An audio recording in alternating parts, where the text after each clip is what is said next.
Salam sahabat kimia, pada video kali ini akan kita bahas tentang titrasi asam basa, yakni asam lemah dititrasi oleh asam kuat. Setelah sebelumnya kita membahas tentang titrasi asam kuat oleh basa kuat, maka grafik atau kurva pada titrasi asam lemah yang dititrasi oleh basa kuat menjadi berbeda.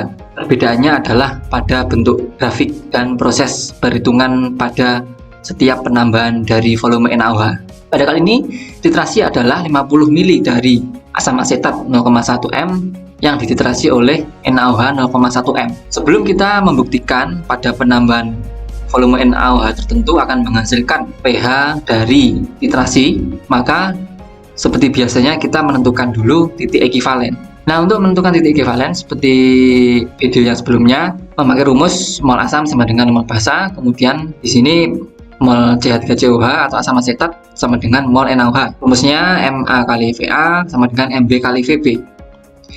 Lalu kita masukkan data-datanya. 0,1 m kali 50 ml. Ini adalah konsentrasi dan volume dari asam asetat sama dengan 0,1 m kali Vb. 0,1 m adalah konsentrasi dari NaOH. Kemudian kita cari Vb sama dengan 0,1 m kali 50 ml per 0,1 m. Maka kita ketemu 50 ml dengan titik ekivalen sebesar pH 8,73, yakni pada penambahan NaOH sebesar 50 ml. Nah, setelah kita berhasil menentukan pada penambahan berapa mililiter NaOH akan ketemu titik ekivalen, kita mencoba membuktikan pada penambahan 10 ml dari NaOH apakah benar menghasilkan pH sebesar 4,16. Penambahan 10 ml NaOH adalah sebelum titik ekivalen. Nah, pada video sebelumnya yang titrasi asam kuat oleh basa kuat, kita langsung memasukkan rumus pada persamaan. Maka untuk titrasi kali ini kita mencoba teknik lain, yakni memanfaatkan sebuah persamaan reaksi. Kemudian kita tulis mula-mula, reaksi, dan sisanya. Reaksinya adalah CH3COH plus NaOH jadi CH3CONa plus H2O membentuk kesetimbangan. Nah, teknik ini mirip pada topik kesetimbangan kimia, jadi mencari mol saat mula-mula, saat bereaksi maupun saat tersisa. Kita masukkan mol mula-mula dari CH3COH, yakni 5 mol, ini berasal dari 50 kali 0,1 m. Kemudian mol NaOH ada 1 milimol, berasal dari 10 ml dikali 0,1 m. Kemudian dengan data seperti ini, maka yang menjadi bereaksi pembatas adalah NaOH karena mol dibagi koefisien yang paling kecil. Sehingga pada reaksi kita masukkan 1 milimol untuk NaOH sama dengan CH3COH, 1 milimol juga sama dengan 1 milimol CH3CONa dan 1 milimol H2O. Untuk sisanya maka 5 dikurangi 1, maka 4 milimol dari CH3COH. NaOH karena sebagai bereaksi pembatas maka habis. Kemudian untuk CH3CONa 1 milimol, begitu pula untuk H2O 1 milimol.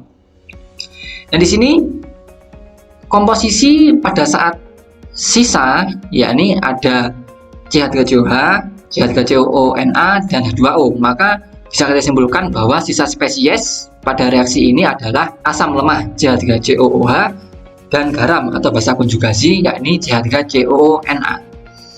Dapat kita simpulkan bahwa jika sisa spesies adalah 2 senyawa ini, maka dapat kita pakai persamaan, yakni persamaan buffer, karena buffer adalah pada suatu reaksi tersisa asam lemah dan garamnya.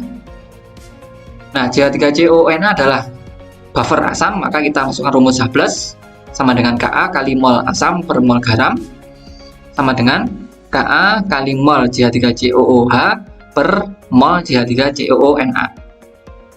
Harga Ka dari CH3COOH adalah 1,8 kali 10 pangkat min 5. Kemudian kita masukkan mol dari asam asetat sebesar 4 milimol, kita ambil dari sisanya tadi, per 1 milimol mol garam, yakni CH3CONa 1 milimol.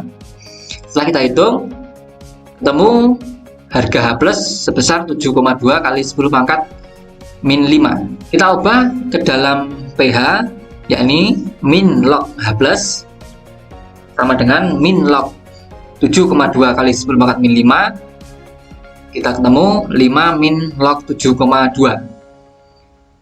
Kita konversi menggunakan kalkulator, maka kita ketemu 4,16. Maka dengan penambahan 10 ml dari NaOH terbukti bahwa menghasilkan pH sebesar 4,16. Jadi sebelum titik ekuivalen, rumus yang digunakan adalah rumus buffer jika yang tersisa adalah spesi lemah dan garamnya. Kemudian pada titik ekuivalen, maka kita coba membuktikan bahwa penambahan 50 ml dari NaOH akan menghasilkan pH sebesar 8,73.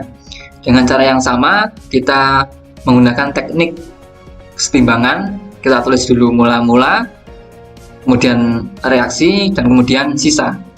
Reaksinya sama dengan sebelumnya, yakni CH3COOH plus NaOH menjadi CH3COONa plus H2O. Kemudian kita memasukkan harga mol dari datanya. Mol CH3COOH yakni 5 mmol berasal dari 50 ml dikalikan 0,1 m. Kemudian mol dari NaOH adalah 5 mmol berasal dari 50 ml penambahan NaOH dikalikan dengan konsentrasi 0,1 m. Nah, karena keduanya menghasilkan harga milimol yang sama, maka keduanya merupakan reaksi pembatas, artinya dua-duanya akan habis. Sehingga pada kolom sisa, keduanya tidak tersisa. Namun, pada produk yakni CH3COONa dengan 2O menghasilkan mol sebesar 5 mmol pada masing-masing spesies. Nah, berbeda dengan perhitungan sebelumnya pada penambahan 10 ml, pada penambahan 50 ml yang tersisa adalah spesies garam. Maka jika yang tersisa spesies garam saja, yang dipakai tidak lagi rumus buffer, karena syarat buffer harus ada yang tersisa asam asetatnya. Nah, di sini asam asetatnya habis juga, yang tersisa hanya spesi garam CH3COONa, maka kita memakai persamaan hidrolisis garam. Di sini CH3COONa adalah garam basah, karena kita buktikan bahwa yang dominan adalah Na-nya, berasal dari CH3COOH plus NaOH. Maka dengan sifat garam basah, kita bisa memasukkan rumus hidrolisis garam basah, yakni OH- sama dengan akar Kw per Ka kali konsentrasi garam. Nah, rumus dari konsentrasi garam di sini kita hitung menggunakan persamaan M sama dengan mol dibagi V. Mol di sini adalah mol CH3COONa sebesar 5 mmol, V adalah volume total 50 ml plus 50 ml. Kemudian kita hitung 5 mmol per 100 ml ketemu 0,05 m. Setelah ketemu 0,05 m konsentrasi garam CH3COONa, kita bisa memasukkan ke dalam persamaan hidrolisis garam basah menjadi akar 10 pangkat min 14, ini adalah harga Kw, per 1,8 kali 10 pangkat min 5, ini adalah harga Ka dari CH3COOH dikalikan konsentrasi garam yang telah kita hitung sebesar 5 kali 10 pangkat min 2. Nah, setelah kita hitung, harga OH- ketemu 5,34 kali 10 pangkat min 6. Lalu kita ubah harga OH- di sini menjadi POH dengan mengkonversi menggunakan persamaan min log 5,34 kali 10 pangkat min 6 ketemu 6 min log 5,34. Kemudian karena ini masih POH, kita ubah menjadi pH dengan persamaan pH sama dengan 14 min POH. Lalu kita masukkan data POH tadi 14 min 6 min log 5,34. Kita hitung ketemu 8 plus log 5,34. Di sini ketemu 8,73. Artinya pada titik ekuivalen terbukti bahwa pH sebesar 8,73. Artinya jika sebelum titik ekuivalen, maka yang kita pakai adalah rumus buffer. Pada titik ekuivalen yang kita pakai adalah rumus hidrolisis. Nah, bagaimana jika penambahan NaOH sudah melebihi titik ekuivalen atau penambahan sudah melebihi dari 50 ml seperti 55, 60 atau 65? Apakah dia pakai buffer? Apakah dia pakai hidrolisis? Mari kita buktikan. Tekniknya sama dengan tadi, kita menulis dulu mula-mula reaksi dan sisa. Reaksinya juga masih sama, CH3COOH plus NaOH menjadi CH3COONA plus H2O. Untuk kali ini kita mencoba membuktikan penambahan 60 ml NaOH, artinya setelah titik ekivalen. Nah, dengan cara yang sama kita mencari mol dari CH3COOH 5 mmol, hasil dari 50 ml kali 0,1 m. Kemudian mol NaOH adalah 6 mmol, berasal dari 60 ml dikalikan 0,1 m. Di sini yang fraksi pembatasnya adalah CH3COOH, maka kita tulis pada reaksi 5 mmol untuk CH3COOH sama 5 mmol untuk NaOH, CH3COONA, dan H2O. Mengapa CH3COOH menjadi fraksi pembatas? Karena mol dibagi koefisien yang paling kecil, yakni 5 dibagi 1 dibanding milik NaOH 6 mmol dibagi 1, maka CH3COOH menjadi fraksi pembatas, artinya dia yang habis. Setelah kita hitung pada sisanya, maka karena CH3COOH habis, NaOH tinggal 1 mmol, 6 dikurangi 5. Untuk CH3COONA 5 mmol, begitu pula dengan H2O 5 mmol. Nah, di sini berbeda dengan dua perhitungan sebelumnya. Pertama, tadi yang sisa adalah asam lemah dan garamnya, kita pakai rumus buffer yang pada saat titik ekivalen. Yang sisa adalah garamnya, maka pakai persamaan hidrolisis.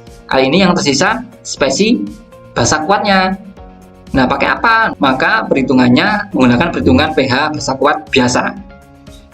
Kemudian kita cari MnOH sama dengan mol per V sama dengan 1 mmol per V total 50 ml plus 60 ml, kita ketemu 0,00909 M.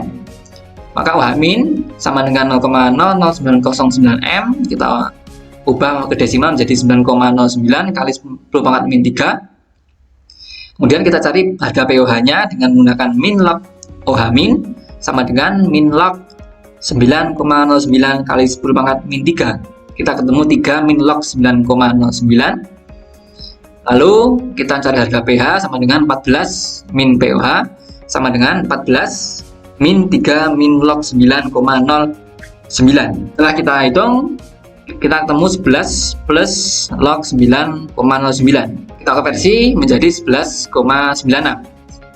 Jadi terbukti dengan penambahan 60 ml menghasilkan harga pH 11,96 menggunakan persamaan basa kuat. Jadi kesimpulannya, jika penambahan dari NaOH atau spesi basa kuat masih di bawah dari titik ekivalen, maka yang tersisa adalah spesi asam lemah dan garamnya. Dengan demikian, perhitungan menggunakan rumus buffer atau larutan penyangga. Sedangkan pada penambahan saat titik ekivalen, artinya jumlah dari NaOH sama dengan jumlah dari asam asetat, maka yang tersisa adalah garamnya. Dengan demikian, perhitungan menggunakan rumus hidrolisis garam. Sedangkan setelah dari titik ekivalen, maka yang tersisa adalah basa kuat. Dengan demikian, perhitungan menggunakan rumus basa kuat. Pada awal-awal kurva, kemudian menanjak hingga mendekati titik ekivalen, merupakan daerah buffer atau penyangga. Hal ini dibuktikan dengan harga pH yang tidak naik secara signifikan, atau dengan penambahan sedikit NaOH tidak merubah harga pH secara signifikan. Hal ini merupakan sifat dari larutan penyangga atau buffer.